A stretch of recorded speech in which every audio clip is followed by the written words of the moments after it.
जानते हैं थे, एक स्त्री के जीवन में सबसे सुखद क्षण कौन सा होता है? वो क्षण जब वो अपने नवजात शिशु को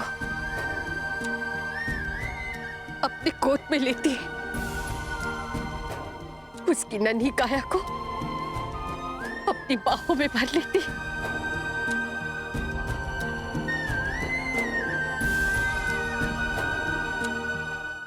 कैसी अभागी मां हूं मैं। मेरी गोद में मेरे बच्चे के आने से पहले ही उसे छीन लिया गया।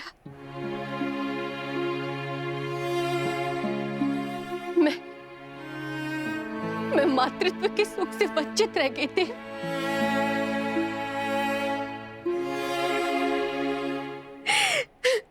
मैं तो ये भी नहीं कह सकता कि मैं तुम्हारे दुख को समझता हूं पार्वती, क्योंकि मैं जानता हूं कि तुम्हारा दुख मेरे दुख से कहीं अधिक बड़ा है। मैंने तुम्हारे हृदय में ममत्व की उस लालसा को देखा था, अपने शिशु के लिए तुम्हारी ममता की उस आतुरता को अनुभव किया था मैं।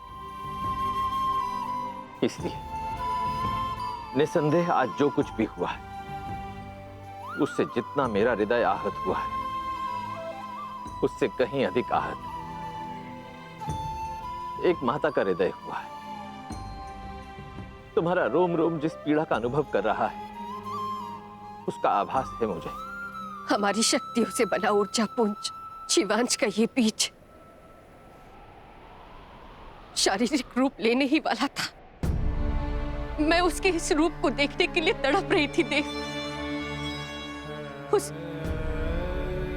उस अनुभूति को आभास करने के लिए तड़प रही थी जब उसकी नन्ही सी उंगलियां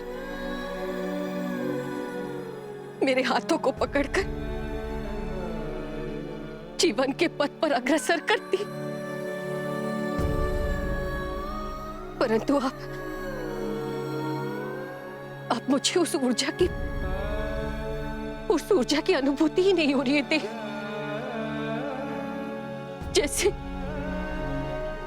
जैसे एक मां बनते हुए भी मैं मातृत्व से वंचित रह गई। मैं।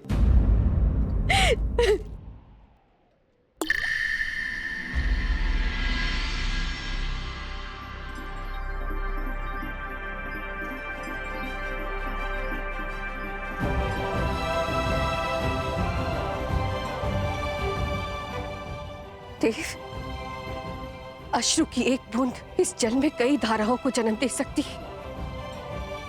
अब मुझे इसके वास्तविक अर्थ का बोध हुआ है देव। ये तुम क्या कह रही हो पार्वती? देव, एक मां अपनी संतान के साथ सदैव जुड़ी हुई होती है, चाहे वो उसके पास हो या उससे कोसों दूर। अपने बच्चे पर आए हुए संकट को वो पहले ही भाप जाती है, क्योंकि उनका नाता अटूट होता है। इतने समय से मैं शिवांश की ऊर्जा पुंज को अनुभव नहीं कर पा रही थी, क्योंकि अब वो एक ऊर्जा पुंज नहीं रहा। जैसे मेरे अश्रु की एक बूंद से जल में अनेकों धाराएं उत्पन्न हो गई, उसी प्रकार हमारे बच्चे की ऊर्जा सरकंधों पर गिरने से अनेकों रूप ले चुकी है देव।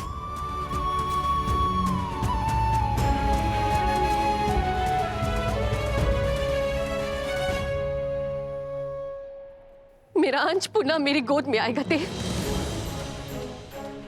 मुझे केवल उन सारी ऊर्जाओं को एक करना होगा, उसे अनेक से केवल एक ऊर्जा में बदलना होगा। शिवांश के बीज की विकसित ऊर्जाएं चाहे किसी भी कोने में हो, मैं उसे ढूंढ निकालूंगी। मेरे अंश का जन्म होगा और वो नियति के अनुसार तारकासुर का वध करेगा। तारकासुर की, तारकासुर की, तारकासुर की, तारकासुर की, तारकासुर की, तारकासुर की, तारकासुर की, तारकासुर की। जानते हो, मैंने अपने लिए विशेष रूप से इन सरकंदों का सिंहासन बनाने का आदेश क्यों दिया? क्योंकि मेरे लिए इस समस्त संसार में इन सरकंदों से अधिक महत्वपूर्ण, इससे अधिक मूल्यवान और कोई वस्तु नहीं। इन्हीं सरकंदों पर शिवांश की ऊर्जा गिरी थी और वो ऊर्जा पुंज नष्ट हुआ था जो आगे जाकर मेरे विनाश का कारण बनता।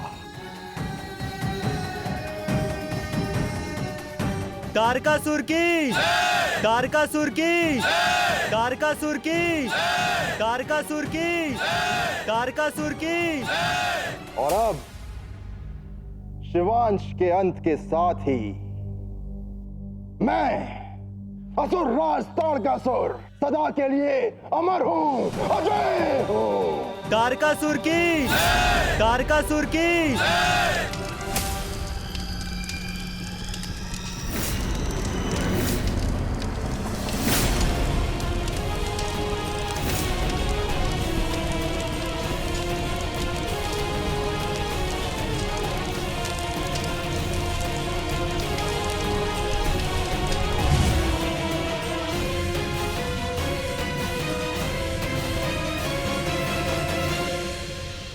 देव, यही वो स्थान है जहां पर शिवांश का बीज उन सरकंदों पर गिरकर विभाजित हुआ था।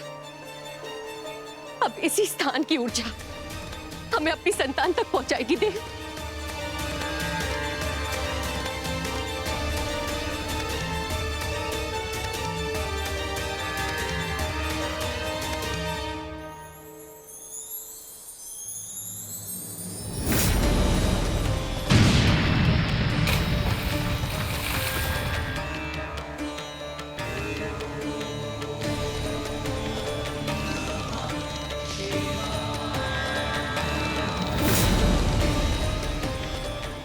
शिवांश का बीज 6 भागों में बंटकर 6 स्थानों पे चला गया है देव।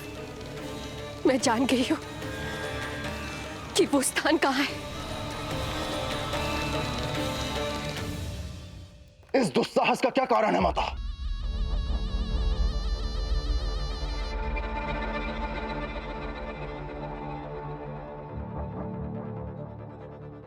तुम ये उत्सव मना रहे हो क्योंकि तुम्हें लगता है कि तुम अमर हो चुके हो, किंतु तुम अभी अमर नहीं हुए हो तारकासुर, क्योंकि शिवांश अभी भी जीवित है। इसलिए मैंने तुम्हारे इस उत्सव को रोका है। आपने स्वयं देखा था माता, वो ऊर्जा पुंज उन सरकंदों से टकराकर टूट गया था, तो फिर वो शिवांश जीवित कैसे रह सकता है? ये देख रहे हो तारकासुर, ये घाव मुझे देवी ने दिए हैं, क्योंकि मैंने उसे कहा था कि उसके शिवांश का अंत होने वाला है। कितनी बार मुझे तुम्हें स्मरण कराना पड़ेगा तारकासुर कि देवी की शक्ति अपार है, अभेद है, असीमित है। जो रति के श्राप के बाद भी मां बनने का मार्ग ढूंढ सकती है, फिर तुम कैसे सोच सकते हो कि साक्षात देवी से उत्पन्न हुआ उसका अंश, एक ऊर्जा पुंज मामूली से सरकंडों से टकराकर विघटित हो जाएगा? तारकासुर, यदि शिवांश का अंत हो गया होता तो देवी की क्रोधाग्नि से इस समय पूरे संसार का विनाश हो गया होता। इसलिए मुझे पूर्ण विश्वास है कि शिवांश अब भी जीवित है।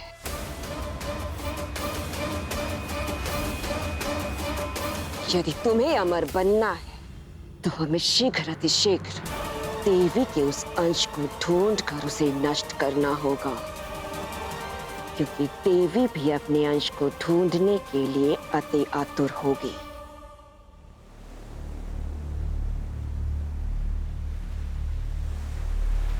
कहाँ हो तुम पुत्र? कहाँ हो?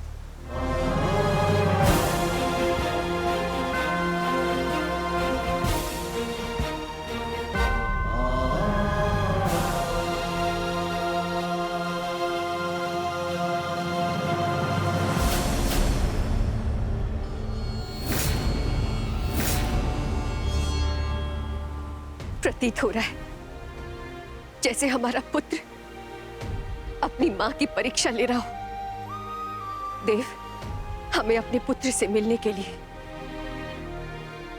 इस झरने को पार करके नए लोक में प्रवेश करना होगा। एक नया लोक? हाँ देव, एक ऐसा लोक जहां पर सृष्टि के दिव्य, अद्भुत और प्रिय जीवों का वास होता है। कृतिका लोक।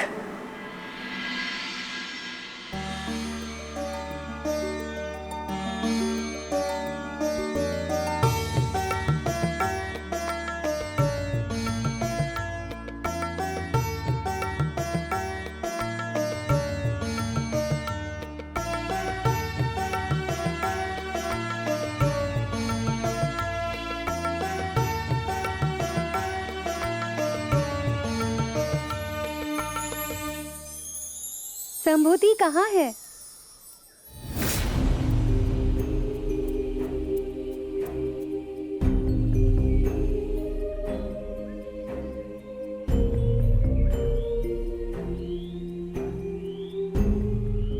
क्या बात है संभूति, तुम यहाँ इस प्रकार अकेली क्यों बैठी हो? कारण तुम भली भांति जानती हो प्रीति, हम कृतिकाओं के दिव्य वासी हैं, जो ज्ञान, कला और सभी सुखों से संपन्न हैं, जो देवी देवताओं को प्राप्त है। किंतु फिर भी मुझे ये जीवन अधूरा सा प्रतीत होता है। कुछ है जिसकी कमी मुझे हर दिन, हर क्षण विचलित कर देती है। हाँ, एक विचित्र कमी का एहसास तो हमें भी होता है, किंतु पता नहीं वो क्या है जो हमारे जीवन को पूर्ण करेगा और हमारे जीवन को संपूर्ण सुख प्रदान करेगा। किंतु मेरा मानना ये है कि हम इस विषय में जितना सोचेंगे उतना ही हम प्रभावित होंगे। इसलिए मेरी मानो और धैर्य रखो संभूति। मुझे विश्वास है कि हमें जैसे सब कुछ प्राप्त हुआ है, वैसे ही शीघ्र ही हमें वो भी प्राप्त होगा जिनके आने से हमारा जीवन पूर्ण होगा। तब तक हमें प्रतीक्षा करनी होगी। अब चलो, तुम्हारा मन प्रसन्न करने के लिए मैं मधुर सा संगीत बजाती हूँ।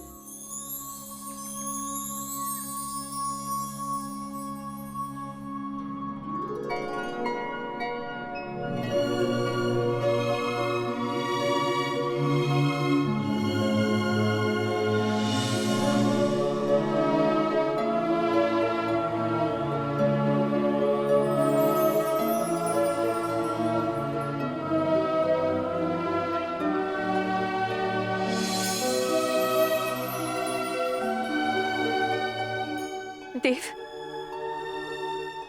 हमारा अंश शीघ्र ही शारीरिक रूप लेने वाला है।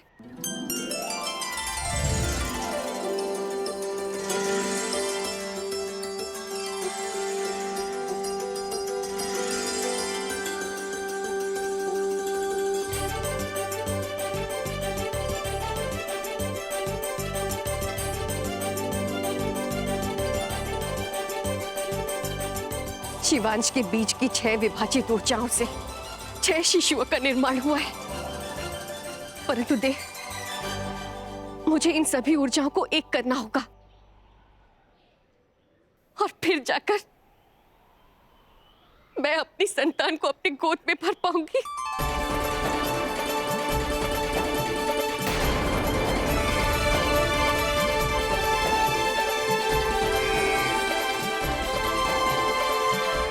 ये शिशु यहाँ कैसे? कदाचित भगवान ने हमारी प्रार्थना सुन ली।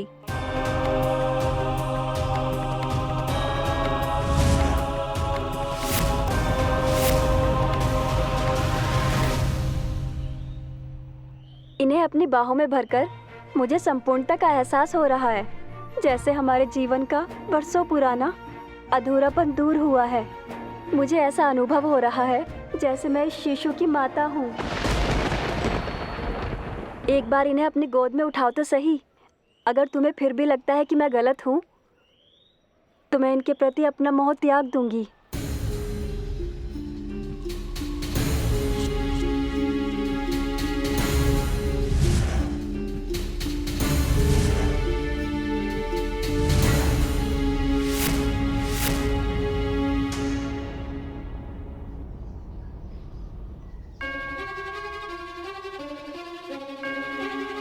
तुमने सही कहा था संभूति, ऐसी दिव्य अनुभूति मुझे पहले कभी नहीं हुई। भले ही हमने इन्हें अपने गर्भ से जन्म ना दिया हो। अब से हम सब कृतिकाएं इन शिशुओं की माता होंगी।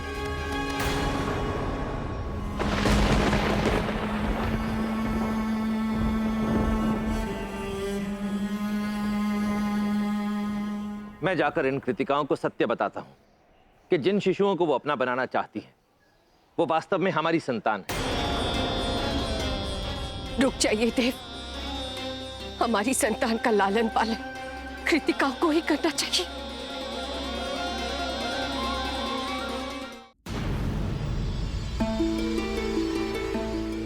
दैत्य माता देती, जब तक तुम मातृत्व के सही अर्थ को नहीं समझोगी तब तक तुम अपने असुर संतानों को खोती रहोगी और इसी प्रकार बार बार तुम्हारी संतानों का अंत होता रहेगा।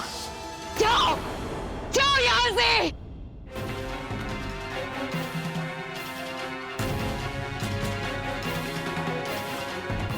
तुम्हारे मुख के भाव स्पष्ट कह रहे हैं कि तुम्हें वो ऊर्जा नहीं मिली।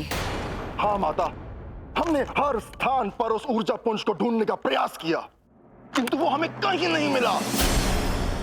विश्वास कीजिए माता, शिवांश का अंत हो चुका है। और मैं कह रही हूं कि वो अब भी जीवित है। यदि तुम्हें वो ऊर्जा नहीं मिली है तो इसका केवल एक ही अर्थ हो सकता है, वो ऊर्जा देवी को मिल गई है। अब हम चाहे कितने भी प्रयास क्यों ना कर ले,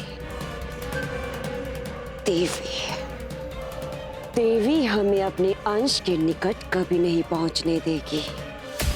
हाँ देव, कृतिका लोक एक ऐसा दिव्य स्थान है जहां पर असुर तो दूर, कोई भी नकारात्मक ऊर्जा प्रवेश नहीं कर सकती। इसीलिए ये स्थान हमारे संतान के लिए सबसे सुरक्षित स्थान है। क्या तुम इस बात को लेकर पूर्णतः आश्वस्त हो? क्या तुम वास्तव में यही चाहती हो? हाँ देव, मैं यही चाहती हूँ। देव, पहले भी दीति और तारकासुर ने हमारी संतान पर प्रहार करने का प्रयास किया था और वो पुनः ऐसा करेंगे, किंतु जितना शक्तिशाली हमारा शिवांश होगा उतना ही भयानक तारकासुर का अंत होगा। देव, या तो हमारी संतान अपनी माता की छत्र छाया में कैलाश पर बड़ा हो, जहां पर उस पर बार बार प्रहार किया जाएगा, या फिर वो यही कृतिका लोक में बिना किसी चिंता और बिना किसी भय के साथ रहे, जहां पर स्नेह और सुरक्षा प्राप्त होगी, जहां वो दीति और तारकासुर के नकारात्मक ऊर्जा से दूर रहेगा, जहां पर वो कृतिकाओं के मातृत्व में पलेगा। देव, यदि मेरी संतान सुरक्षित है तो उसका वियोग मैं हंसते हंसते सह लूंगी। इसलिए उचित यही है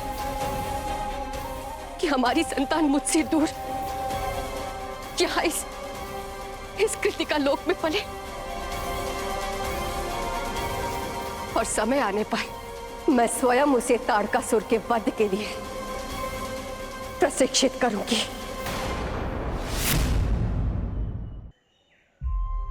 मैं अत्यंत सौभाग्यशाली हूं कि देवी ने मुझे अपने अर्धांग के रूप में चुना।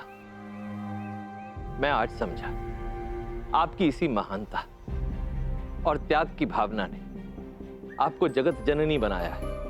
केवल एक मां ही है जो अपनी संतान के लिए अपने हृदय को इतना कठोर कर सकती है। केवल एक मां ही अपनी संतान के सुख के लिए, उसकी सुरक्षा के लिए इतना बड़ा त्याग कर सकती है। एक मां अपनी संतान के लिए सदैव सर्वश्रेष्ठ ही कामना करती है देव। यदि कृतिकाएं शिवांश की माताएं बनना चाहती है तो उन्हें प्रमाण देना होगा कि शिवांश को उनसे अधिक स्नेह और सुरक्षा और कोई प्रदान नहीं कर सकता। शिवांश की माता बनने के लिए उन्हें मेरी रची गई अग्नि परीक्षा में सफल होना होगा। कैसी अग्नि परीक्षा देवी? इसमें देवी गंगा को मेरी सहायता करनी पड़ेगी। देवी गंगा, मैं आपका आवाहन करती हूं।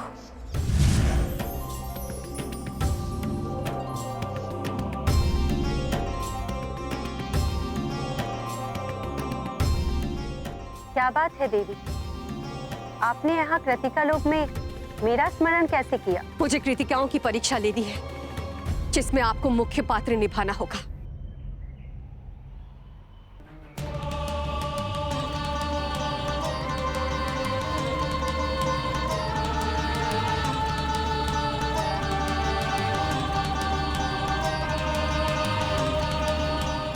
आपने जैसा कहा मैं वैसा ही करूंगी, किंतु कृतिकाओं की इन परीक्षाओं से आपको बहुत कष्ट होगा।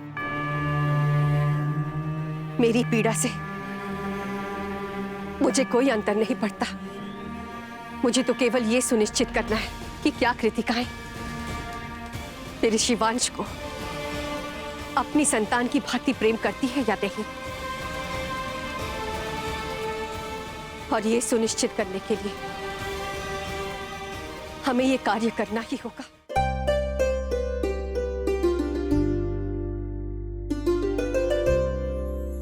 अभी इन शिशु को यहाँ आए कुछ ही क्षण हुए हैं, किंतु ऐसा प्रतीत होता है जैसे इनसे हमारा अनोखा और अटूट सा संबंध हो।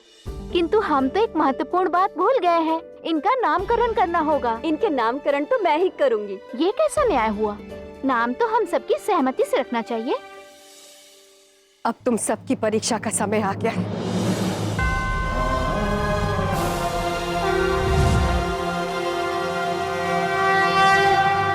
मैं देवी को जानती हूँ, हम चाहे कितने प्रयास क्यों ना कर ले, किंतु वो उन्हें विफल करने का मार्ग ढूंढ ही लेगी। इस समय वो अपनी संतान को लेकर चिंतित होगी।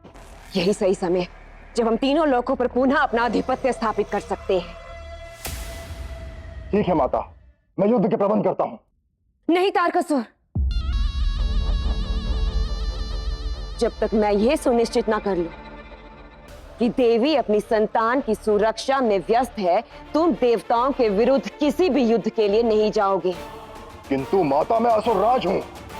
मेरे बिना युद्ध भूमि में असुरों का मनोबल क्षीण हो सकता है। उन्हें एक कुशल नेतृत्व की आवश्यकता होगी। मैंने कहा कि तुम युद्ध के लिए नहीं जाओगे। मैंने ये नहीं कहा कि युद्ध में असुरों को उचित नेतृत्व नहीं मिलेगा। राजा की अनुपस्थिति में युद्ध में सेना का नेतृत्व सेनापति करता है, और मैं तुम्हारे लिए ऐसे ही सेनापति का प्रबंध करने जा रही हूँ। इसीलिए आप इतनी शीघ्रता से पाताल लोक के बंदीगृह जा रही हैं? नहीं माता, चंड और मुंड ने आपके विरुद्ध जाने का दुस्साहस किया था। हम उन पर विश्वास नहीं कर सकते। वो बहुत शक्तिशाली है। अगर वो पुनः विद्रोह कर बैठे तो? नहीं, वो विद्रोह नहीं करेंगे। तुम नहीं जानते तारकासुर, बंदी गृह की कालिमा और कठोर बेड़ियां बड़े से बड़े असुर की शक्ति और घमंड को पिघला सकती है।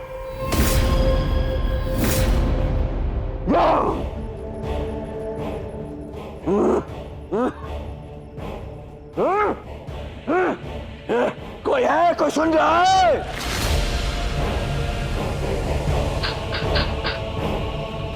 शांत हो जाओ चंड, तुम अकेले नहीं, मैं तुम्हारा भ्राता मुंड, मैं भी यहाँ हूँ। नहीं भ्राता, मुझे तो ज्ञात भी नहीं है कि माता ने मैं इस पिंजरे में न जाने कितने वर्षों से कैद रखा हुआ है।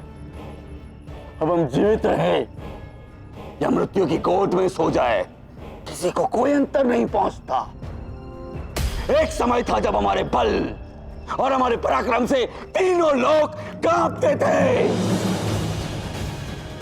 मैं अब ऐसे अपना जीवन व्यतीत नहीं कर सकता। यदि मुझे इस पिंजरे से मुक्ति नहीं मिली तो मैं जीवन से ही मुक्ति ले लूंगा।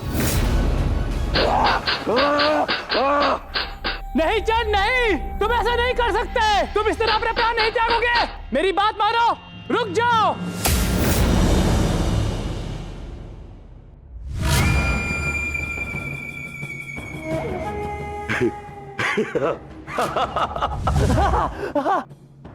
भ्राता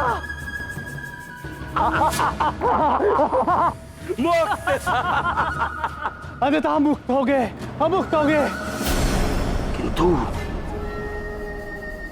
अचानक हम ऐसे मुक्त कैसे हो गए? मैं बताती हूँ।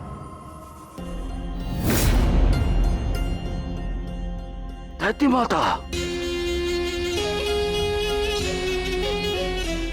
मैं चाहती हूँ कि तुम दोनों मेरे लिए कार्य करो।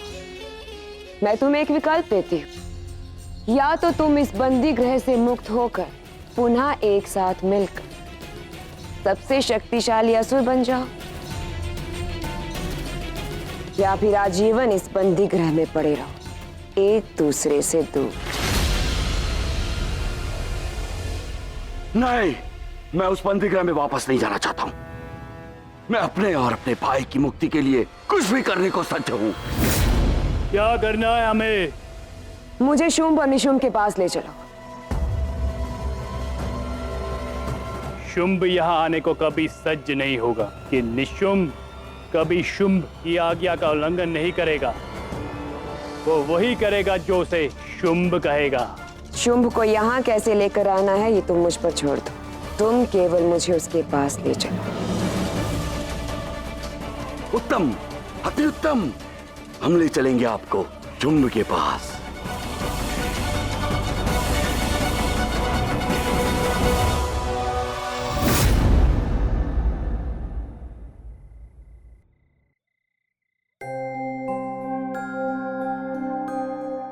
आपको देख के ऐसा प्रतीत होता है कि आप गंधर्व लोक से आई हैं। कहिए, आपके लिए क्या कर सकते हैं?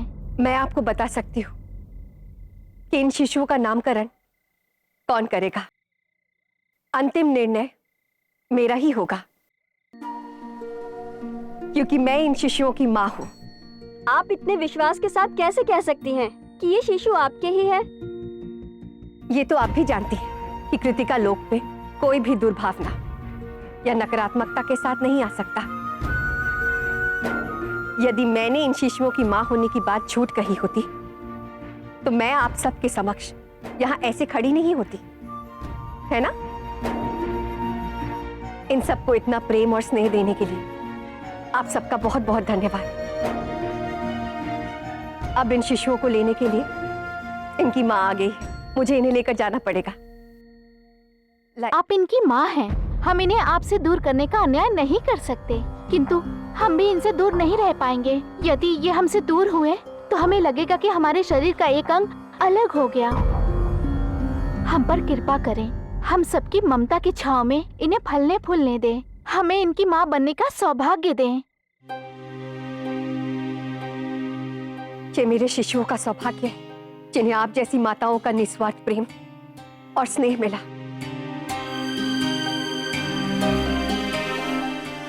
आपकी समस्या का समाधान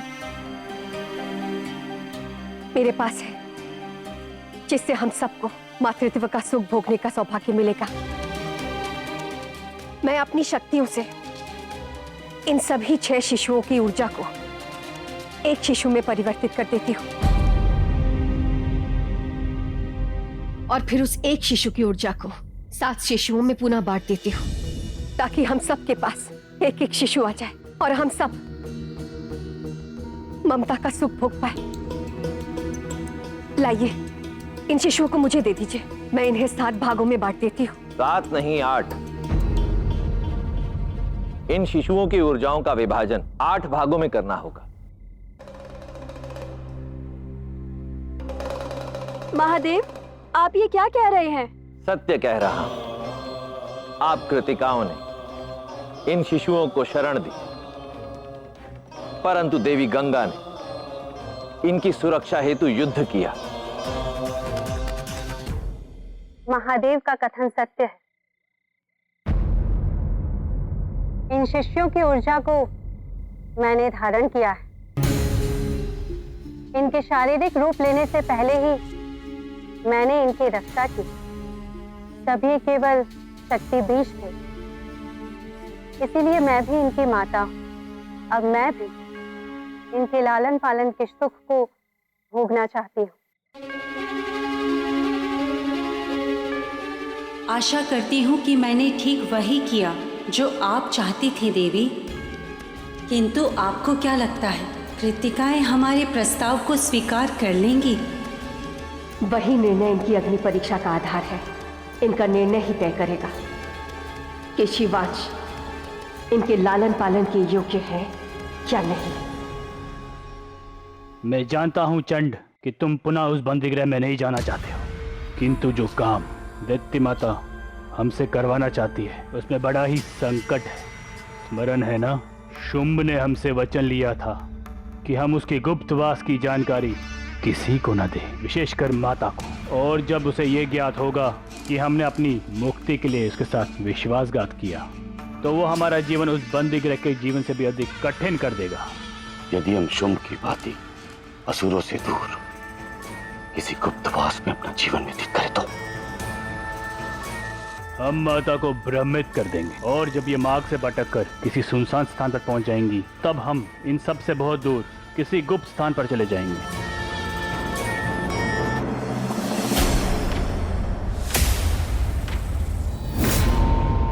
ये क्या कर रहे तारकासुर? हम तो केवल दैत्य माता की आज्ञा का पालन कर रहे हैं। मैं भी।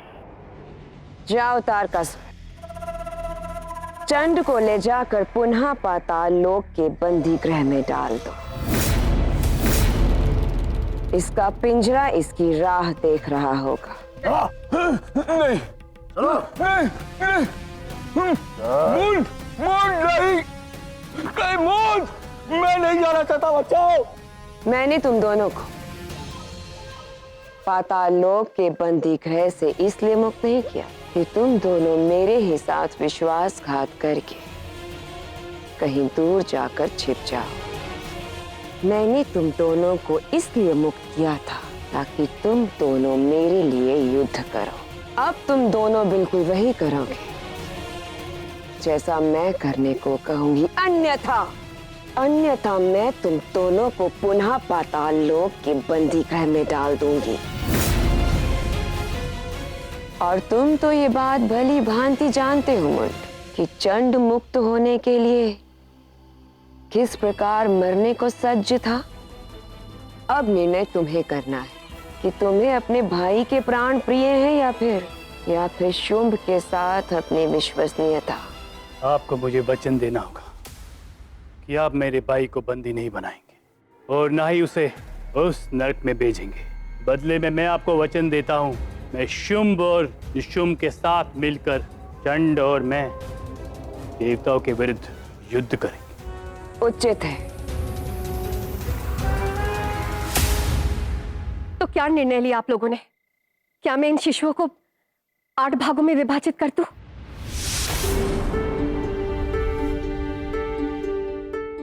मैं जानती हूं कि यह निर्णय बहुत कठिन है। मेरी बात मानिए, यही सबसे उत्तम उपाय है। दीजिए इन शिशुओं को। नहीं, हम नहीं चाहते कि इन शिशुओं को इस प्रकार से विभाजित किया जाए। अगर आपको चाहिए तो आप इन सभी को ले लीजिए और आप देवी गंगा के साथ मिलकर इन 6 शिशुओं का पालन कीजिए। हम इनके बिना रह सकते हैं, किंतु इनका विभाजन नहीं देख सकते। यदि आपकी आज्ञा होगी तो कभी कभी हम इनसे मिलने अवश्य आएंगे, किंतु कृपया कर इन्हें किसी भी प्रकार का कष्ट मत पहुंचाइए।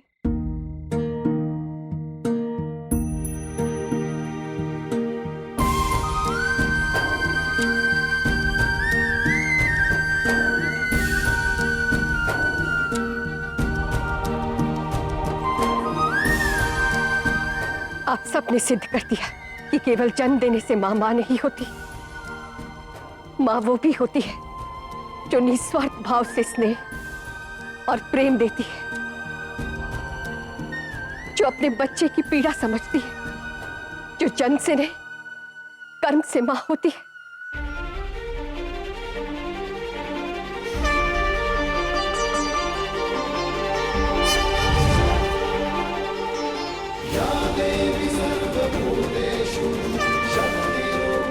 देवी, आप?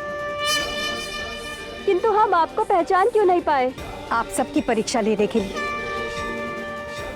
मैंने ही ये माया उत्पन्न की थी, ताकि मैं ये सुनिश्चित कर सकूं कि आप सब मेरी संतान के लालन पोषण के लिए योग्य है या नहीं, और आप सब इस परीक्षा में सफल हुई।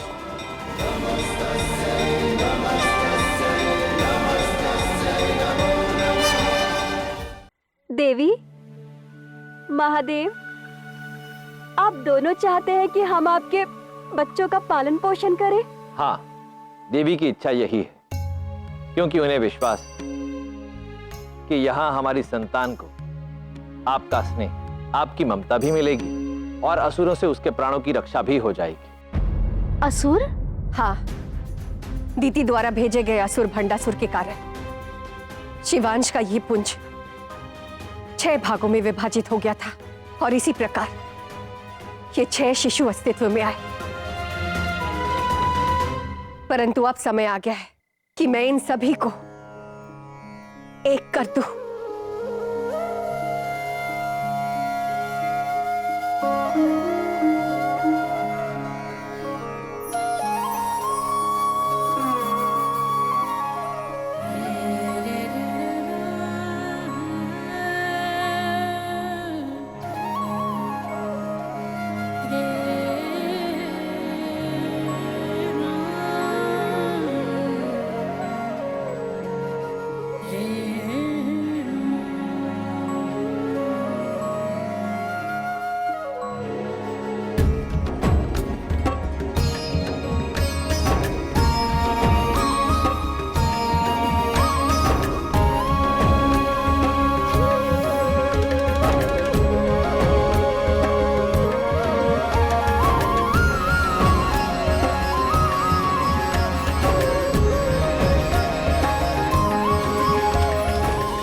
देवी पार्वती, शिवांश की माता, इन 6 ऊर्जा पुंजों को एक करती हूँ।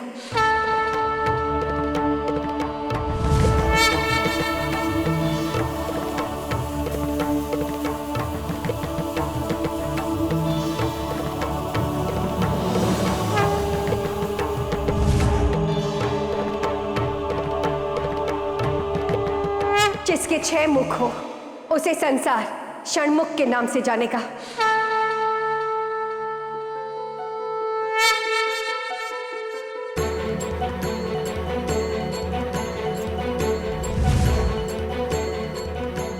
सिंहासन गता नित्यं पद्माशीकरतया शुभदस्तु सदा देवी। शिव और शक्ति के अंश का बीज सरकंडों पर गिरा था, इसलिए आज से शिवांश का नाम स्कंद होगा। और जिस देवी की महिमा से ये ऊर्जा पुंज इस संसार में आया, आज से ये संसार उस देवी को स्कंद माता के नाम से भी पुकारेगा। सिंहासन गता नित्यं पद्माशीकरतया शुभदस्तु सदा देवी स्कंदमाता यशस्विनी।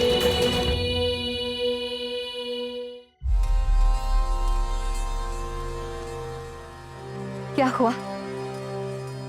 आप सबको ये नाम पसंद नहीं आया? नहीं देवी, ऐसा नहीं है।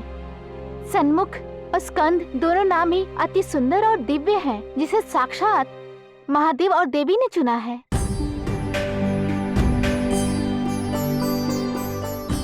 शिवांश का एक और नाम होगा, एक ऐसा नाम जिससे संसार ये जानेगा कि वो केवल मेरा पुत्र ही नहीं बल्कि कृतिकाओं का भी पुत्र है।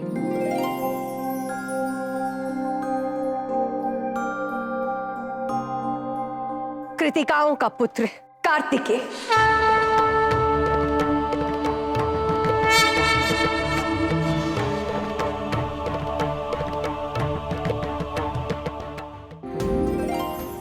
आपने शिवांश को ये नाम देकर हमें बहुत बड़ा सम्मान दिया है।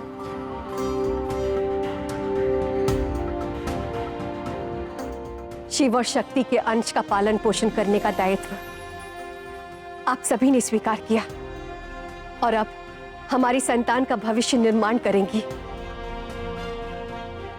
इसीलिए मैं आप सबको ये आशीर्वाद देती हूँ कि आज से अनंत काल तक आप सबको नक्षत्र बनने का सौभाग्य प्राप्त होगा।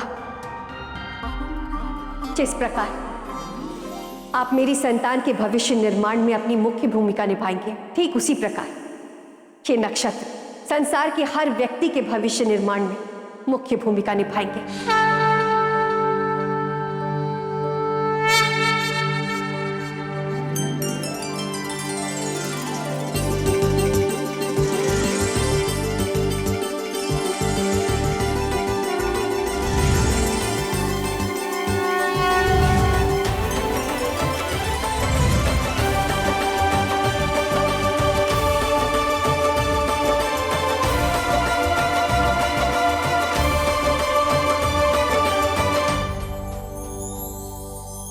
पुत्र कार्तिकेय,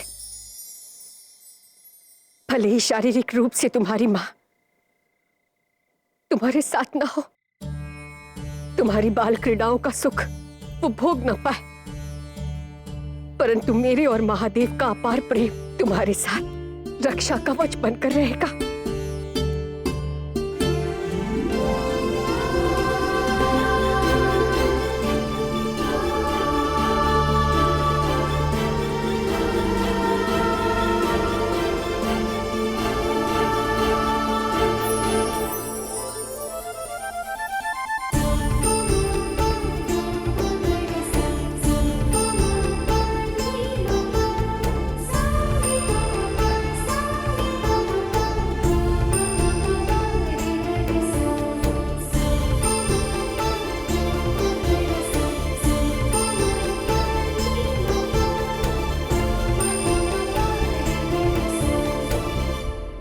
एक माता का कर्तव्य पूर्ण हुआ, अब समस्त सृष्टि की माता होने का दायित्व निभाना होगा।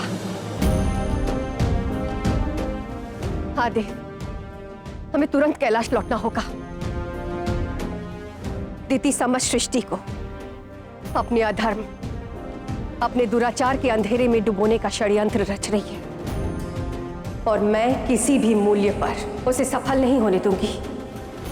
मुझे उसे रोकना ही होगा।